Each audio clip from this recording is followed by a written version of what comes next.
मित्रों नमस्कार, मैं आर यादव फिर आर ओ के इस क्रम में हमने आपको कल जो बताया था कि विशेष्य और विशेषण कैसे पहचान सकते हैं। कोई शब्द दिया होगा तो आप उसको कैसे क्लियर कर पाएंगे कि वास्तव में ये विशेष है या विशेषण है। तो आपने देखा होगा कि हमने कोई शब्द लिखा यहाँ पर बाय द वे, तो जैसे हमने लिखा निंदा, एक शब्द लिख दिया, तो ये शब्द आपको पता है कि विशेष है कि विशेषण है, क्लियर नहीं है। तो आप इसी रूप में, जैसे मैंने कहा था आपके लिए, मैं एक बार फिर से रिवीजन करा देता हूं कि यह व्यक्ति लिखेंगे आप, इसके बाद में यहां पर डैश कर देंगे और फिर यहां पर है लिख देंगे, और जिस शब्द की जानकारी आपको चाहिए उस शब्द को आप लिखेंगे। जैसे मान लीजिए कि हमने लिख दिया क्रम, फिर मैंने लिख दिया क्रमिक, फिर मैंने लिख दिया अंकुरित, या हमने लिख दिया आकर्षण, ठीक, या फिर मैंने लिख दिया निंदनीय। ये शब्द आपको चेक करना होता है कि हमको आता है कि नहीं आता, ठीक। उसके बारे में मैंने पिछले क्लास में बताया था, ये तो मैंने आपको इसलिए बस एक रिवीजन बता दे रहा हूँ कि कैसे आपको उस टॉपिक को पकड़ना।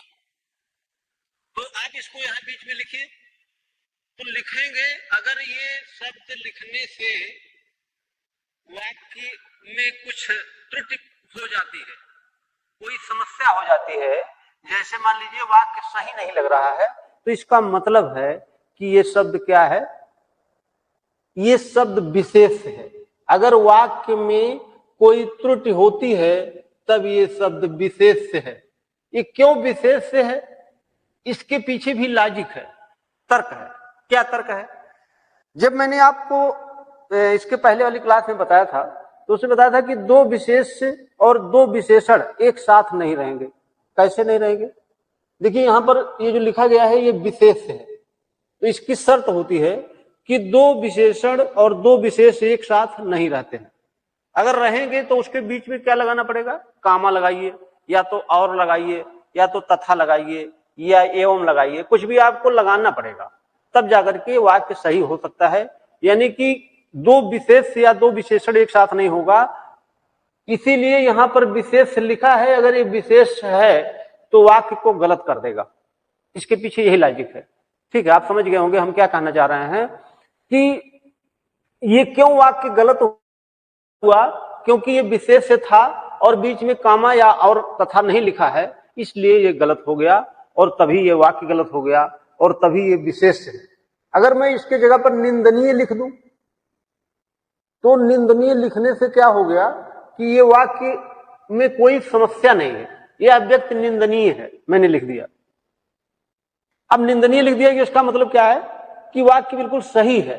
तो सही होने का यही मतलब होता है कि ये शब्द विशेष है। और ये भी आप ध्यान रखिएगा कि विशेष के या तो दाहिने तरफ विशेषण होता है या तो बाएं तरफ विशेषण होता है, ठीक। आपको ये विशेष तौर से ध्यान रखना है। छोटी छोटी बातों को जितना मैं बताता जाऊंगा आपको, आप उसको ध्यान में रखा करिए। नहीं ध्यान में आता है तो आप लिख दिया करिए, जब लिख देंगे तो दोबारा जब रिवीजन करेंगे तो आपको याद आ जाएगी बात, ठीक। ये बात समझ गए आप? ये तो आप इस पर रख करके, चाहे जो शब्द हो, दुनिया का कोई शब्द हो, हमने आपको 80% इस लॉजिक पर सही होने के लिए बताया है, ठीक। तो इस लॉजिक पर सही होने का मतलब होता है कि आपको शब्द ध्यान रखना है कि ये कहां प्रयोग किया जाता है। वस्तु के लिए प्रयोग किया जाता है कि ये कोई जीव के लिए प्रयोग किया जाता है या किसी व्यक्ति के लिए प्रयोग किया जाता है। थोड़ा सा इतना ध्यान रखना है आपको, बस इतना कर लेंगे तो आपका ये वाक्य सही हो जाएगा और आप समझ जाएंगे। तो आगे देखिए आप, ये तो कल आप पढ़ चुके थे, तो जब पढ़ चुके थे तो आप आगे भी देखिए, विशेषण अभी खत्म नहीं हुआ। हमने आपको बताया था कि आप जो है धीरे धीरे करके विशेषण समझने का प्रयास करिए। जब समझ जाएंगे तो आपको रटना नहीं पड़ेगा और बहुत सारा क्वेश्चन आप सही कर ले जाएंगे ऐसे ही। तो अगला देखिए, अगला है, आपने एक शब्द सुना होगा प्राविशेषण। प्राविशेषण। इसके बारे में आप समझ लीजिए क्या होता है। ऐसा विशेषण जो किसी विशेषण की विशेषता बताता हो। आपने ये चीज पढ़ा होगा कि वाक्य लिखा रहता है कि प्रशांत महासागर, वाक्य मैंने लिख दिया, प्रशांत महासागर दुनिया का, प्रशांत महासागर दुनिया का सबसे बड़ा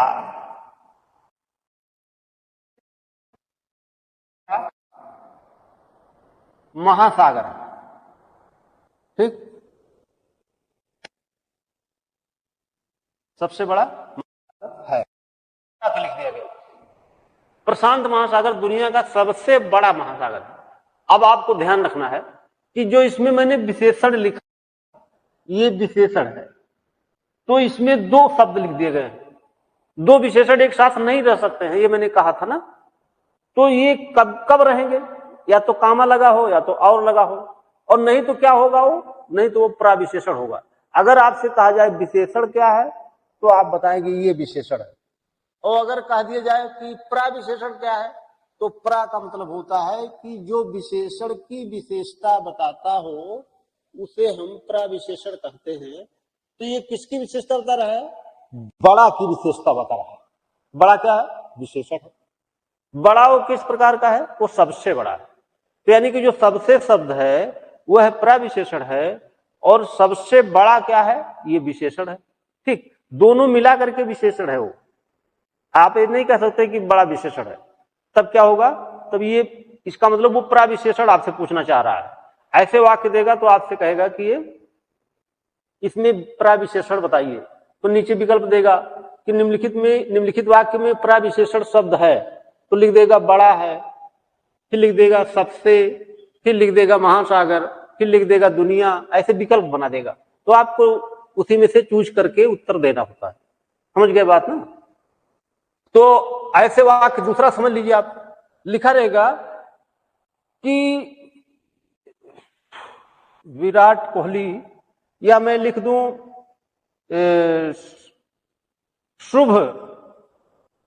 शुभमान गिल, ये मैंने लिख दिया दूसरा वाक्य।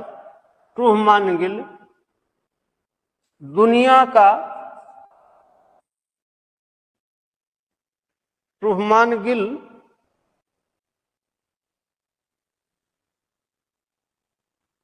दुनिया का सबसे बड़ा खिलाड़ी है, सबसे बड़ा। अब देखिए फिर मैंने लिख दिया सबसे बड़ा खिलाड़ी। इसका मतलब है कि इसमें सबसे प्राविशेषण है, और अगर विशेषण पूछा जाएगा तो सबसे बड़ा हो जाएगा। ठीक, आपको ये ध्यान रखना है। तो ये सरल सवाल होता है, ये कठिन नहीं होता है, इसको आप बता सकते हैं आराम से। ठीक है, कोई समस्या आपको नहीं होगी। ये सवाल कब पूछा जाता है अभी तक शायद नहीं किया गया है, लेकिन आपको जानकारी के लिए मैं बता दूं कि जो भी टॉपिक आपके कोर्स में है ये आपको जानना बहुत जरूरी है। ठीक है, क्योंकि वो सवाल कभी भी किया जा सकता है। आपने पढ़ा होगा कि एक प्राविशेषण होता है, उसके बारे में क्या है ये आप जान लीजिए। ठीक, अगला पॉइंट देखिए, अगला पॉइंट आप देखिए,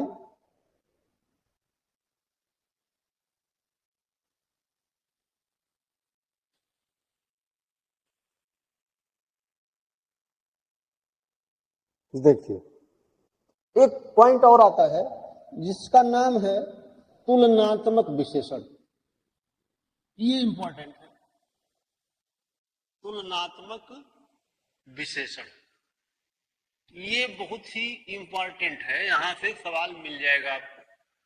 तुलनात्मक विशेषण, तुलनात्मक विशेषण क्या होता है कि आप इसको ऐसे समझ लीजिए, तीन चार्ट मैं बना देता हूं इसके लिए।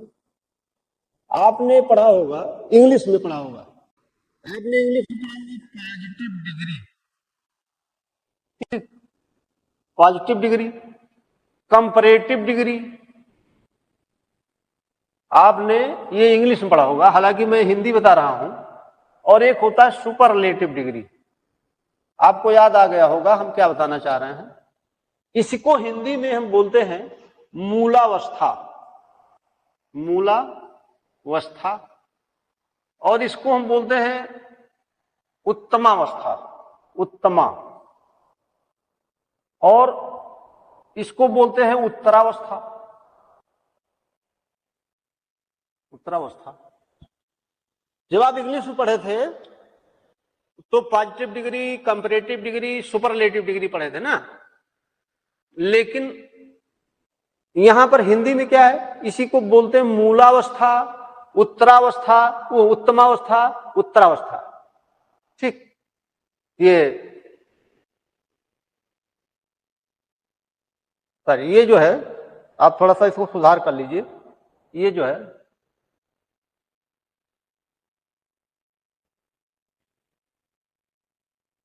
ये है उत्तरावस्था, सुधार कर लीजिए थोड़ा सा। और ये है उत्तमावस्था। ठीक, जो कंपैरेटिव डिग्री है इसको हम बोलते हैं उत्तरावस्था। अब शब्द क्या होता है, आपको शब्द ध्यान में क्या रखना है। आपने एक चीज अगर पढ़ा हो तो शब्द जो होते हैं वो वास्तविकता में 3 प्रकार के होते हैं। शब्द जानते हैं आप, मैं शब्द के बारे में थोड़ा सा आपको बता दूं। एक होता है जो आपने पढ़ा होगा मूल शब्द। ठीक, एक शब्द आपने पढ़ा होगा जिसको कहते हैं मूल शब्द। मूल को हम रूढ़ शब्द भी बोलते हैं। ठीक, और दूसरा होता है यौगिक शब्द। ठीक, तीसरा होता है योग रूढ़ शब्द। शब्द जो होते हैं वास्तव में 3 प्रकार के होते हैं। ठीक, आप देख लीजिए, मैंने लिखा है कि जो शब्द होते हैं वो 3 प्रकार के होते हैं। एक होते हैं मूल शब्द, उसी को रूढ़ शब्द भी बोलते हैं। एक होते हैं यौगिक शब्द और एक होते हैं योग रूढ़ शब्द। ठीक, इसके बारे में थोड़ा सा आप जान लीजिए। जैसे जो मूल शब्द होता है उसकी एक विशेषता ये होती है कि अगर उसमें से कोई वर्ण या कोई अक्षर आप हटाना चाहेंगे तो फिर वो अपना अर्थ देना बंद कर देगा। यानी कि जैसे मैं लिख दूं यहां पर हाथ, मैंने यहां पर लिख दूं, मैं लिख देता हूं दूध, कान। ये शब्द देखिए, इन शब्दों में अगर मैंने कोई वर्ण हटाया तो ये अपना अर्थ देना बंद कर देगा, यानी कि इसका अस्तित्व समाप्त हो जाएगा। तो ऐसे शब्द जिनमें किसी वर्ण को हटाने पर अर्थ देना बंद कर दे वह मूल शब्द या रूढ़ शब्द कहलाते हैं। इसको परिभाषा है। इसके बाद दूसरा शब्द होता है यौगिक। यौगिक का मतलब वो नाम से ही स्पष्ट है कि इसमें कुछ जुड़ा हुआ है। ठीक, जैसे हमने कहा घुड़सवार, देखिए इसमें 2 शब्द आ गए। ये 2 शब्दों के मेल से बना है। एक आपने उपसर्ग प्रत्यय पढ़ा होगा तो उसमें आपने पढ़ा होगा कि जो उपसर्ग होता है वो पहले लगता है और प्रत्यय होता है वो बाद में लगता है। तो ये मूल शब्द होते हैं। इसका मूल शब्द इसमें छिपा हुआ है। इसका जब आप संधि विच्छेद करेंगे तो ये क्या लिखना पड़ेगा आपको, घुड़ प्लस सवार, 2 शब्द लिखना पड़ेगा। तो घुड़ कोई शब्द नहीं होता है। घुड़ शब्द कहां से बना है, घोड़ा से बना है। तो इसका जो मूल शब्द निकल करके आया वो क्या आया, घोड़ा प्लस सवार। देखिए आप जब उपसर्ग प्रत्यय पढ़े होंगे तो आपको पता होगा कि वास्तव में ये यौगिक शब्द था घुड़सवार। ये 2 शब्दों के मेल से बना था। इसमें इसका जो अर्थ निकल करके आया, तो जब आप संधि विच्छेद करते हैं तो इस प्रकार से करते हैं, उसको 2 भागों में तोड़ते हैं ये मान करके कि ये अलग अलग अर्थ देंगे और उसके मूल शब्द को पकड़ते हैं। तो घुड़ कोई शब्द नहीं होता है। जैसे मान लीजिए हमने कहा कि चिड़ी मार, तो चिड़ी कोई शब्द नहीं होता है, चिड़िया होता है। तो चिड़िया को मारने वाला हो गया। ठीक है, तो उसमें 2 चीज हो गए, एक तो चिड़िया और एक तो मारने वाला। ऐसे इसमें घोड़ा है और एक सवार है। तो ये 2 शब्दों के मेल से बना है, इसीलिए इसको क्या बोलते हैं, यौगिक शब्द बोलते हैं। ठीक, तो शब्द मैं इसलिए बता रहा हूं कि थोड़ा सा शब्दों के बारे में भी आप ध्यान देंगे तो आपको और भी टॉपिक की बहुत सहूलियत मिलेगी। जैसे अभी मैं आगे बताने वाला हूं आपको मूलावस्था, उत्तरावस्था, उत्तमावस्था, तो इसमें इसका रोल रहेगा, इसीलिए मैंने आपको बताने का प्रयास किया। अगला देखिए, हमने लिखा है यहां पर योग रूढ़ शब्द। योग रूढ़ शब्द वे होते हैं जो लाक्षणिक अर्थ देते हैं। ठीक है, यानी कि जो शब्द होता है वास्तविकता में इसके 3 प्रकार के अर्थ होते हैं। ठीक है, आपने पढ़ा होगा कि अभिधा, व्यंजना और लक्षणा शब्दों की 3 शक्तियां पाई जाती हैं। वो 3 शब्द ऐसे होते हैं कि उनके एक तो लक्षण के आधार पर अर्थ निकाला जाता है, एक डायरेक्ट अर्थ निकाला जाता है, ठीक, और एक व्यंजन के आधार पर निकाला जाता है। तो यानी कि इसीलिए किसी शब्द के 3 अर्थ होते हैं। ठीक, जैसे आपने कहा पंकज, तो पंकज कहने का मतलब होता है कि पंक और जात शब्द 2 शब्दों के मेल से बना है। योग रूढ़ शब्द के बारे में जैसे मैंने कहा, पंकज आपने लिखा और वास्तव में इसका जब आपने संधि विच्छेद किया तो पंक प्लस जा लिखा। ठीक, तो पंक का अर्थ होता है कीचड़ और जा का अर्थ होता है उत्पन्न होना। तो यानी कि कीचड़ में उत्पन्न होने वाला, इसका अर्थ निकल करके आया। अब देखिए, कीचड़ में जो उत्पन्न होता है वो क्या क्या होता है, उसमें बहुत सारे जीव जंतु होते हैं। ठीक, बहुत सारी वनस्पतियां होती हैं, तो उसमें तो बहुत सारे हो गए जो पंख यानी कीचड़ में उत्पन्न होने वाले हैं। लेकिन इसका शाब्दिक अर्थ क्या लगाया गया, लक्षण के आधार पर इसका अर्थ निकल करके आया पंकज। ठीक, पंकज यानी कि कमल। अब आप समझ गए होंगे। इसका तीसरा अर्थ निकल करके आया, जैसे हमने कहा दशानन। दशानन कहने से मतलब, इसका मतलब है, इसका अर्थ क्या निकल करके आया, रावण। तो उस दोनों शब्दों से रावण का कोई तालमेल नहीं था, लेकिन ये लक्षण के आधार पर उसका अर्थ निकाला गया। तो जो योग रूढ़ शब्द होता है वो लाक्षणिक अर्थ देता है और लक्षण के आधार पर यह माना जाता है कि इसका अर्थ कोई तीसरा होगा। ठीक, जैसे हमने कहा कि आप गधे हैं, तो गधे का मतलब आप जानवर तो हो नहीं गए, आप मूर्ख हैं। समझ गए आप, यानी कि उसका एक लाक्षणिक अर्थ निकाला गया। तो जो योग रूढ़ शब्द होते हैं वो लक्षण के आधार पर अर्थ उसके होते हैं। इतनी बात समझ गए आप। अब देखिए, मैंने यहां पर लिखा है तुलनात्मक विशेषण। तो आपको इसमें क्या समझना है, 2 जगह क्वेश्चन पूछा जाएगा आपसे। एक तो पूछा जाएगा कि जो वर्तनी में, वाक्य शुद्धि में पूछा जा सकता है, और ये यहां भी विशेषण में भी पूछा जा सकता है। यहां से सवाल पूछा गया है। ठीक है, आपको पकड़ में आ जाएगा ये शब्द। जैसे पूछा जाएगा तो आप समझ जाएंगे कि वास्तव में ये यहीं से पूछा गया। कैसे, जैसे मूलावस्था का मतलब हमने लिख दिया उच्च। एक शब्द मैंने लिख दिया उच्च। अब देखिए, ये मूल शब्द है, इसीलिए इसको मूलावस्था कहा जाता है, पॉजिटिव डिग्री। ठीक, आपने पढ़ा होगा कि गो बेंट गान। ठीक, तो ऐसे ही आप गुड बेटर बेस्ट ऐसे आप पढ़ते हैं ना, ऐसे ही इसको बोलते हैं मूलावस्था, उच्च। अब ये यहां पर क्या है, उच्चतर। उच्चतर हो गया, और फिर यहां क्या हो जाएगा, उच्चतम। देखिए, शब्द यही था उच्च, लेकिन जब वो उत्तरावस्था में आया तो क्या हो गया, उच्चतर हो गया, और यहां पर आया तो उच्चतम हो गया। अब सवाल कैसे पूछा जाएगा आपको ये तो समझ में आना चाहिए। आपके लिए सबसे ज्यादा जरूरी ये है, पढ़ना कोई बहुत बड़ी बात नहीं, आप पढ़ तो सकते हैं, लेकिन पढ़ने के बाद में वहां से आने वाले क्वेश्चन के बारे में आपको जानकारी होनी चाहिए कि वास्तव में यहां से प्रश्न कैसे पूछे जाते हैं और कैसे प्रश्न अभी आने वाले हैं। ठीक है, तो आपको एक आइडिया लग जाएगा कि हमने जो पढ़ा है, अगर वहां से सवाल पूछा जाता है तो हम इसको कर लेंगे। ठीक, ये बात आप समझिए। अब हम वाक्य लिख दे रहे हैं, वाक्य लिख दे रहे हैं, आप समझने का प्रयास करिए कि हम क्या लिख रहे हैं, तो पता चल जाएगा। इसको हम मिटा दे रहे हैं। हमने वाक्य लिख दिया कि रमेश सुरेश से उच्चतम है, एक वाक्य लिख दिया, उच्चतम है,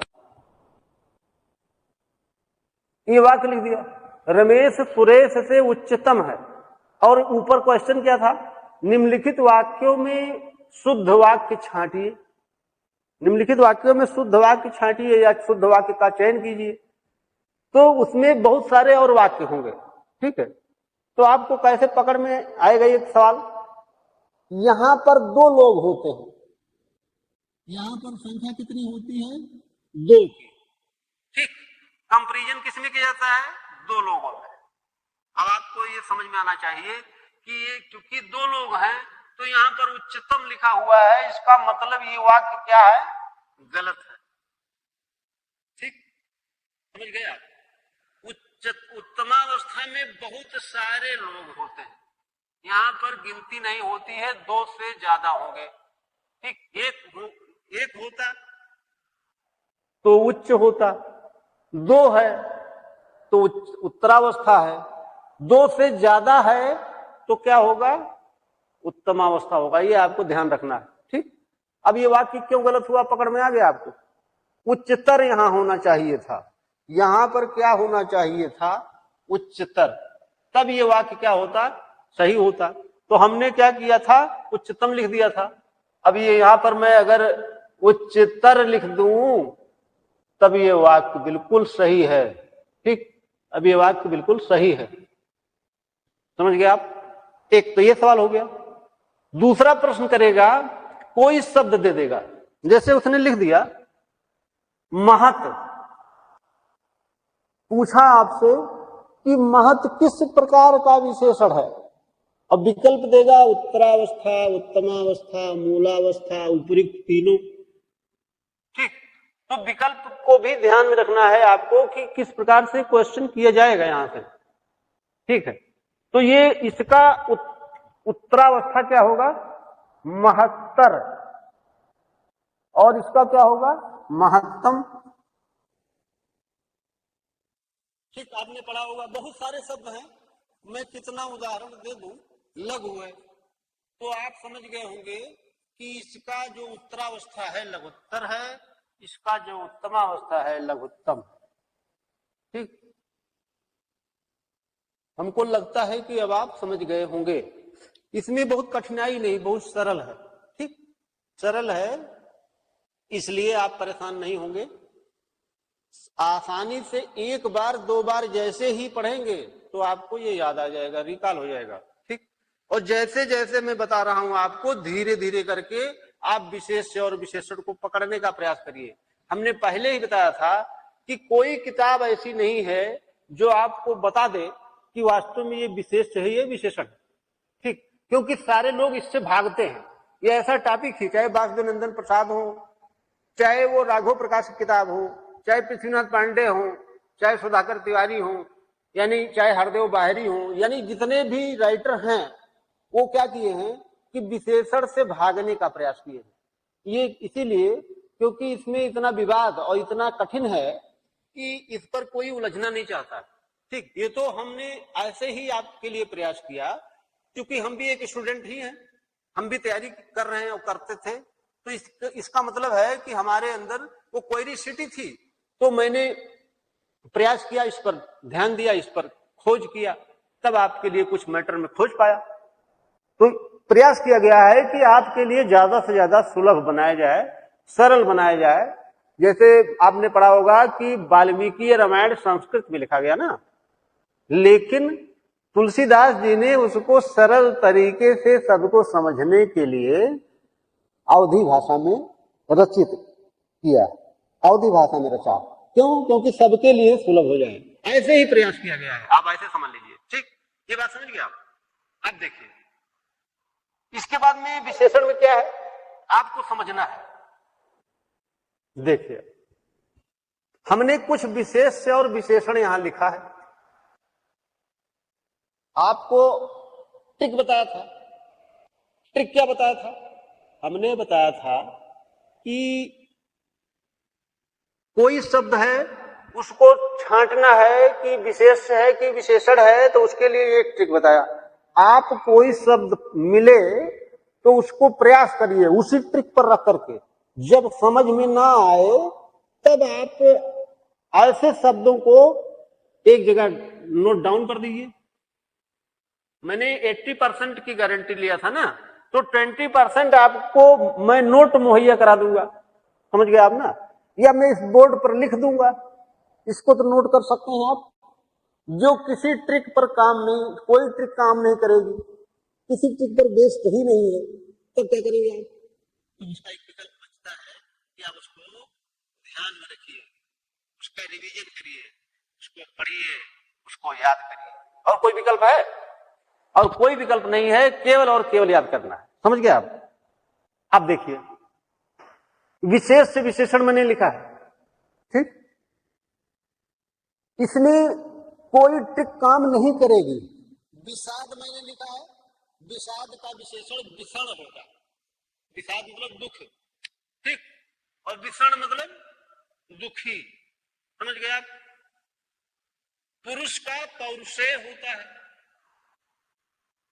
ये शब्द बहुत पूछा जाता है, बहुत पूछता है कि पृथ्वी का क्या होता है? पार्थिव होता है। ठीक, दो शब्द हैं, अभी आपको पता चल जाएगा।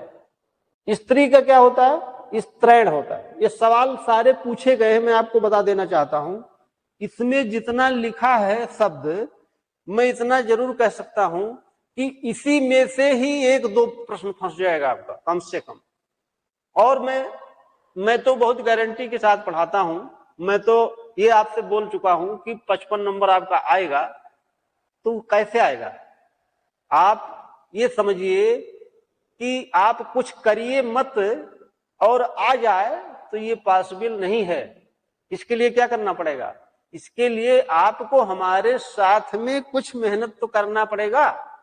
हमारी आधी मेहनत करिए आप, हमारी जितना मेहनत करने की जरूरत नहीं आपको, वो हमारे जितना मेहनत आप कर भी नहीं पाएंगे। आप हमसे आधी मेहनत करिए, उसी में कल्याण हो जाएगा आपका। क्यों? क्योंकि हमको पता है कि हमने बोल दिया कि 55 आएगा, तो 55 आएगा इसी प्रकार से आएगा कि जितना मैंने बोर्ड पर बताया है वो आप समझने का प्रयास करिए, विशेषण रटने का प्रयास कभी मत करिएगा, ठीक। और यहां तक कि मैं अभी आपको विलोम भी पढ़ाऊंगा, वर्तनी भी पढ़ाऊंगा, तत्सम तद्भव बताऊंगा, पर्यायवाची बताऊंगा। मैं कोई पॉइंट रटाऊंगा नहीं, कोई चीज ये नहीं कहूंगा कि आप बिल्कुल रट लीजिए। ये तो मैंने इसलिए बताया इतना क्योंकि ये किसी ट्रिक पर बेस्ड नहीं है, और बाकी मैंने प्रयास कर दिया था कि हाँ ये शब्द आएगा तो आप इसी तरह से। और ये भी ऐसा नहीं, इसमें बहुत सारे शब्द ऐसे मैंने लिखा है कि जो उसी ट्रिक पर आधारित है, लेकिन आप चूंकि उतना अभी अनुभवी नहीं है, तो हो सकता है आप न निकाल पाए। तो उसके लिए एक विकल्प ये बचता है, आप इसको ध्यान में रखिए, याद कर लीजिए। तो देखिए, कलुष का विशेषण कलुषित होता है, इंद्र का ऐन्द्र होता है। ये सवाल कई बार पूछा गया है, आपको बता दूं मैं, कम से कम 10 बार पूछा होगा ये सवाल बहुत इंपॉर्टेंट है। ईर्ष्या का ईर्ष्य होता है, ईर्ष्या का ईर्ष्य होता है, इसका ईर्ष्यालु भी होता है, ठीक है। ऐसा भी है कि आप ध्यान रखिएगा कि एक विशेष का दो विशेषण हो सकता है, या एक विशेषण का दो विशेष भी हो सकता है, ये भी होता है, ठीक। तो ऐसा नहीं कि आप ये मत समझिएगा कि एक ही विशेषण होता है, दो हो सकता है, तीन भी हो सकता है। तो थोड़ा सावधानी से आपको ध्यान में रखना है। तो ये मैंने कहा, ईर्ष्या का क्या होता है? ईर्ष्य होता है और ईर्ष्यालु होता है। पृथ्वी का पार्थिव होता है।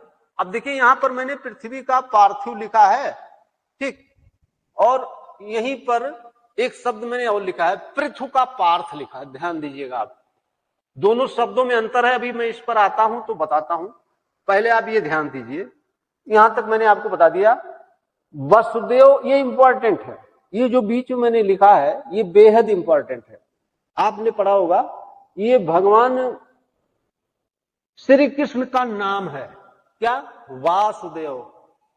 और ये वसुदेव लिखा है, ये उनके पिताजी का नाम है, वसुदेव। देवकी वसुदेव आपने पढ़ा होगा, वो आप जूनियर हाई स्कूल से ही पढ़ते आए हैं कहानी, ठीक। तो वसुदेव इनके पिताजी का नाम है और वासुदेव भगवान श्री कृष्ण का नाम है। कुंती को आप जानते हैं, कुंती के पुत्र को कौंतेय बोला गया है, राधा के पुत्र को राधे बोला गया है। आपको पता होगा जो कर्ण था, कर्ण अपनी मां को राधे बोलता था, राधा बोलता था, ठीक, क्योंकि वो बताता था कि मैं कुंती का पुत्र नहीं हूं, ठीक, वो कहता था कि मैं राधा का पुत्र हूं इसलिए राधे हूं। ऐसे देखिए पांडु, पांडव के पिताजी का नाम था, और पांडव को आप जानते हैं, मैंने पुत्र का नाम इधर लिखा है और उनके पिता का नाम इधर लिखा है। कुरु, कौरव, और ये विशेष है, ये विशेषण है। कुरु क्या है? विशेष है। कौरव क्या है? विशेषण है। आपको पता चल गया होगा कि ऐसे बहुत सारे शब्द मिल जाएंगे आपको जो आप नहीं जानते हुए भी सही कर सकते हैं। कैसे सही कर पाएंगे? जैसे हमने लिखा दशरथ, तो दशरथ आपको पता होगा कि भगवान श्री रामचंद्र जी के पिताजी का नाम था। तो और दाशरथ आप नहीं जानते हैं, दाशरथ नहीं जानते तो ये भगवान रामचंद्र जी का नाम है। भगवान श्री राम का एक नाम दाशरथ भी है, तो ये विशेषण है और ये विशेष है। गौरव का गुरु होता है, गुरु विशेषण है। पूजा का पूज्य भी होता है और पूजनीय भी होता है।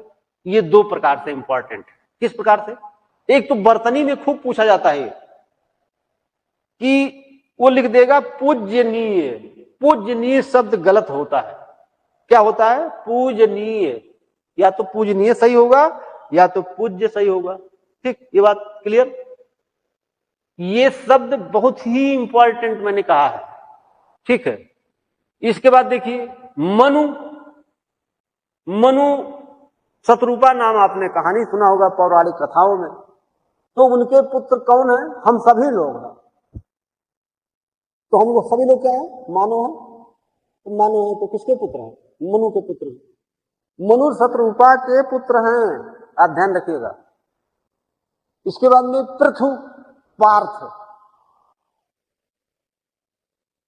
भगवान अर्जुन को समझाते हुए कहते हैं हे पार्थ, वो वही पार्थ है। तो पृथ्वी से उत्पन्न माना गया उनको, अर्जुन को पृथ्वी से उत्पन्न माना गया, इसीलिए उनको पार्थ बोला गया। पृथ्वी का पार्थिव मैंने यहां पर बीच लिखा था। दिति का दैत्य होता है, बेहद इंपॉर्टेंट शब्द है ये, दिति दैत्य। वीरत्व का वीर होता है। अब और मैं शब्द लिख दे रहा हूं, सूर्य, सूर्य का सौर होता है। ठीक, ये इंपॉर्टेंट है। अमावट का आम होता है, और वैसे सामान्य भाषा में आप सोचेंगे ये विशेष से होगा, लेकिन वास्तव में क्या है? ये विशेषण है, ध्यान रखना। अमावट क्या है? विशेष है। मिठास का मीठा होता है, सूर्य का सौर होता है। ये बात क्लियर? ये शब्द ऐसे हैं जो आप इसको नोट कर सकते हैं, वीडियो को कई बार देख सकते हैं, और नहीं नोट कर सकते हैं तो आपकी वीडियो में रहेगा, तो आप उसको बार बार देख करके ऐसे भी याद कर सकते हैं। ठीक है, इतनी बात क्लियर हो गई? कोई दिक्कत है इसमें? और देखिए बात यहीं तक नहीं है, अब देखिए और भी मैंने विशेष और विशेषण लिखा है। ये दूसरा पेज आ गया, मैंने यहां पर लिखा है विशेष से विशेषण, और यहां पर लिखा है मुनि का मौन होता है। ठीक, अब आपको ये उस ट्रिक पर, जो ट्रिक मैंने आपको बताया था, तो वहां से भी आपको मैंने कहा था कि 80% इसी पर बेस्ड होगा, लेकिन कुछ शब्द कंफ्यूज करते हैं और कुछ शब्द आयोग कठिन बनाता भी है कि जिससे लोगों को कठिनाई हो और अच्छे लोग ही इस कंपटीशन में आ पाए। तो उसके लिए आप जब अच्छा पढ़ाई करेंगे तो अच्छी तरह से आपको आएगा भी। तो ये कहने का मतलब है कि ये एग्जाम कुछ मेहनत तो मांगता है, बिना मेहनत के कुछ होने वाला नहीं है। डाकू का डकैत होता है, इंपॉर्टेंट शब्द है। चोर का चौर होता है, स्वाद का स्वाद होता है, ध्यान रखना, बहुत इंपॉर्टेंट शब्द है। ख्याति का ख्यात होता है, प्रसिद्ध का प्रसिद्ध होता है, सिद्ध का सिद्ध होता है। तालु का तालव्य होता है। ये अच्छे प्रश्न है। ठीक, अब मैंने यहां पर कम शब्द लिखा है, तो बाय द वे मान लीजिए कि मैंने तालु का तालव्य लिखा है और कंठ का कंठ लिखा है, ठीक, ओठ का ओष्ठ लिखा है, तो मान लीजिए कि आ जाए कि मूर्धा का क्या होगा, तो मूर्धन्य हो जाएगा। ठीक, समझ गए आप। और फिर बहुत सारे शब्द इसी पर बेस्ड हैं, समझ गए ना। तो कर्ता का कर्तृक होता, देखिए बहुत अच्छा शब्द है। यहां पर लिखा अंत, अंत का क्या होता है, अंत होता है और अंतिम भी होता है। तो ये शब्द ऐसा है कि अभी मैंने आपसे बताया कि एक विशेष के दो विशेषण हो सकते हैं, या एक विशेषण के दो विशेष भी हो सकते हैं। तो इसका उदाहरण आप समझ गए होंगे, तो यहां मैंने लिखा है। ठीक, समझ गए। अध्ययन का अधीत होता है, बहुत इंपॉर्टेंट शब्द है, ये कई बार आयोग ने पूछ लिया है। अध्ययन का क्या होता है, अधीत होता है। अब अधीत आपने नहीं ध्यान दिया होगा, एक शब्द और ध्यान दिए होंगे, अध्ययनशील भी होता है। अब देखिए यहां मैंने लिखा तो नहीं था, लेकिन मैं यहां लिख दे रहा हूं, अध्ययनशील बोल दे रहा हूं, आप लिख लीजिएगा, अध्ययनशील है। अधीत भी होता है, अध्ययनशील भी होता है, समझ गए। आसक्ति का आसक्त होता है, ये भी इंपॉर्टेंट शब्द है। आयु का आयुष्मान होता है, काफी सवाल, ये अच्छा सवाल है। श्री का श्रीमान होता है, सवाल पूछा गया है। अजय का अजित होता है, जब ये सवाल पूछा गया था तो इसको 90% लोगों ने गलत कर दिया था। कारण क्या है, गलत करने का कारण बता दें आपको। मैंने ये बताया है आपको कि दुनिया में जितना नाम है वो क्या है, विशेष है। तो आपको वो भी नाम लग रहा है ना, तो विशेष होना चाहिए था। अजीत भी नाम लोग रखते हैं, अजय भी रखते हैं, ठीक, सुजीत भी रखते हैं, दुनिया भर के नाम है। तो नाम जितने हैं वो विशेष होते हैं, विशेष से मतलब संज्ञा है, तो वो संज्ञा वही तो विशेष है।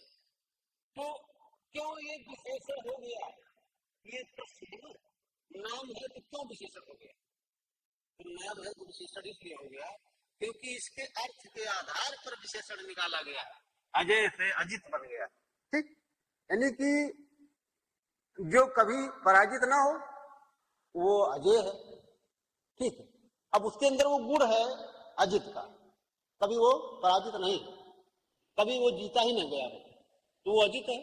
तो ये शब्द इसका विशेषण है, किस आधार पर, तो अर्थ के आधार पर। आप समझ लीजिए, इतनी बात समझिए कि ये अर्थ के आधार पर, समझ गया आपने। तो अब इधर देखिए, जैसे एक शब्द और पूछा था उसने अभी हाल ही के एग्जाम में, आपको बता दें, उसने लिखा था कि ये निम्नलिखित शब्दों में कौन शब्द विशेष और विशेषण दोनों है। अब देखिए ये बहुत कठिन प्रश्न बन गया ना। कोई ऐसा शब्द हो सकता है कि जो विशेष और विशेषण दोनों हो, आपने कभी सुना है, लेकिन ऐसा है। ये आयोग हमेशा कोई न कोई खेल करता रहता है, इसीलिए तो मैंने आपसे कहा है कि आप 55 प्रश्न सही करिए, ज्यादा नहीं, 55 में आप फेल नहीं हो सकते, गारंटी है कि वो निकल जाएंगे आप। लेकिन एक दो प्रश्न ऐसे आयोग करता है कि जो बिल्कुल समझ के परे होता है, या तो वो अपना उत्तर ही गलत दे देगा और बाद में आपसे त्रुटियों के लिए वो मांगेगा, जब कहता है आपत्तियां भेज दीजिए जो आपके प्रश्न सही हैं गलत लग रहा है। तो लोक सेवाओं की कलाकारी बराबर करता रहता है, उसमें से एकाध शब्द हर साल ऐसा करता है। तो इसीलिए तो मैंने एक दो शब्द उस प्रकार से छोड़ दिया और एक दो शब्द मैंने इस प्रकार से छोड़ दिया जो ह्यूमन एरर आदमी से होती है। ह्यूमन एरर करता है क्या, उसको गोला करना है, काला करना है सी, और कर दिया बी, ये भी ह्यूमन एरर के अंतर्गत है। ये बराबर होती है गलती, वो हमसे भी होती है, आपसे भी होती है, दुनिया से होती है। तो ये गलती नहीं है, गलती सुधारा जाता है, तो ऐसी कोई बात नहीं, तो उसके लिए छोड़ दिया जाता है एक दो प्रश्न ऐसे। इसीलिए तो मैंने कहा आपसे कि 55 नंबर पर ध्यान दीजिए आप। ठीक, तो आप बाकी जो प्रश्न होंगे वो आप छोड़ दीजिए। नहीं आता है एक आध प्रश्न बाय द वे तो छोड़ भी सकते हैं। देखिए, पांडु मतलब होता है रोग, एक होता है पांडु, क्या होता है, रोग। और भी मैंने आपसे बताया था कि पांडु, पांडव विशेष से लिखा था पांडु को, तो वो एक प्रकार से विशेष भी है और पांडु एक रोग है जो पहले जमाने में वो इस शब्द का नाम जिसको आप पांडु रोग, जिसको पीलिया कहते हैं आप वर्तमान में, ये उसी शब्द से आया हुआ शब्द है। तो उस जमाने में उसका नाम वही रखा जाता था। ठीक है, जब एलोपैथ नहीं था और आयुर्वेद ये सब नहीं था तो आयुर्वेद ही का प्रयोग करते थे लोग। तो उस जमाने में ये पांडु रोग था, तो इसीलिए ये विशेष और विशेषण दोनों है। ठीक, ये बात समझ गए आप? कोई दिक्कत इसमें है? आकर्षण का आकृष्ट होता है और आकर्षित भी होता है। अब आप देखिए, एक विशेष था तो इसका दो विशेषण मिल गया आपको। आधार का आधारित भी होता है, आधेय भी होता है। आधार का एक विशेषण लंब भी होता है। और बता दें, सॉरी लंब नहीं, लंब तो विलोम हो जाएगा, छोड़िए उसको। ये इसका दो विशेषण देखिए मिल गया, आधारित भी होता है, आधेय भी होता है। ठीक, ऋषि ये बहुत इंपॉर्टेंट है। ऋषि का आर्ष होता है, आर्ष। ये देखिए मैंने लिखा है, कई बार सवाल पूछा है, एक बार नहीं पूछा। वो लोक सेवा आयोग किसी किसी शब्द के पीछे पड़ा रहता है तो उसी को पूछता रहता है। तो पेपर में आप जानते हैं कि कम से कम 40% से ऊपर ही, कम से कम 40% से लेकर के और 45 तक रिपीट किया जाता है क्वेश्चन। तो रिपीट किया जाता है तो इसीलिए तो पेपर को दोहराया जाता है। तो वो दोहराया जाता है लेकिन उससे सिलेक्शन नहीं होता। सिलेक्शन कब होता है? जब आप 70 से ऊपर जाएंगे, 70 to 75 या 80 तक, तब मेरिट में रहेंगे आप। क्योंकि मेरिट जो होती है वो 45 और 50 से नहीं बनती है, वो हमेशा मेरिट की स्टार्टिंग 65 के ऊपर चलती है। ठीक, तो ये तो केवल कहने के लिए होती बात कि हम बिना पढ़े चले गए थे और हमारा 60 क्वेश्चन सही हो गया। बहुत लोग ऐसे भी कहते मिल जाते हैं आपको कि हम तो ऐसे चले गए थे, बैठ गए थे और हमारा 60 क्वेश्चन सही हो गया। अगर मैं पढ़ के चला जाऊं तो मैं 80 कर दूंगा। तो दूसरी साल क्या किया वो स्टूडेंट कि पढ़ना शुरू कर दिया, और जब पढ़ना शुरू किया तो उसका 55 आ गया। अगली साल 60 आया था तो 55 आ गया। क्यों? जितना आप पढ़ेंगे तो उसको क्लियर होना चाहिए, और क्लियर नहीं होगा तो कंफ्यूजन क्रिएट हो जाएगा। तो जब कंफ्यूजन क्रिएट हो जाएगा तो जो आपको ऐसे ही फ्री माइंड से आप टिक करते थे तो आप फ्री माइंड नहीं टिक करेंगे, तो फिर आप सोचना शुरू करेंगे, तो सोचेंगे तो कुछ गलत कर देंगे। ये होता है। तो ये बात ऐसे बहुत आती है कहानी। तो चंद्र का चांद्र होता है, ये भी इंपॉर्टेंट शब्द के अंतर्गत आता है। तो इतनी बात क्लियर हो गई। आपको इसमें कोई डाउट हो तो आप कह सकते हैं, बता सकते हैं। ठीक है, तो ये विशेषण आपका समाप्त हो रहा है। अब हम नेक्स्ट टॉपिक पढ़ेंगे कल से, वर्तनी और वाक्य शुद्धि, जो कि ये भी बहुत ही इंपॉर्टेंट है। जो जितना नंबर विशेष और विशेषण देगा उतना ही नंबर आपको वर्तनी और वाक्य शुद्ध देगा। ठीक, तो चलिए बहुत बहुत धन्यवाद आप लोगों को।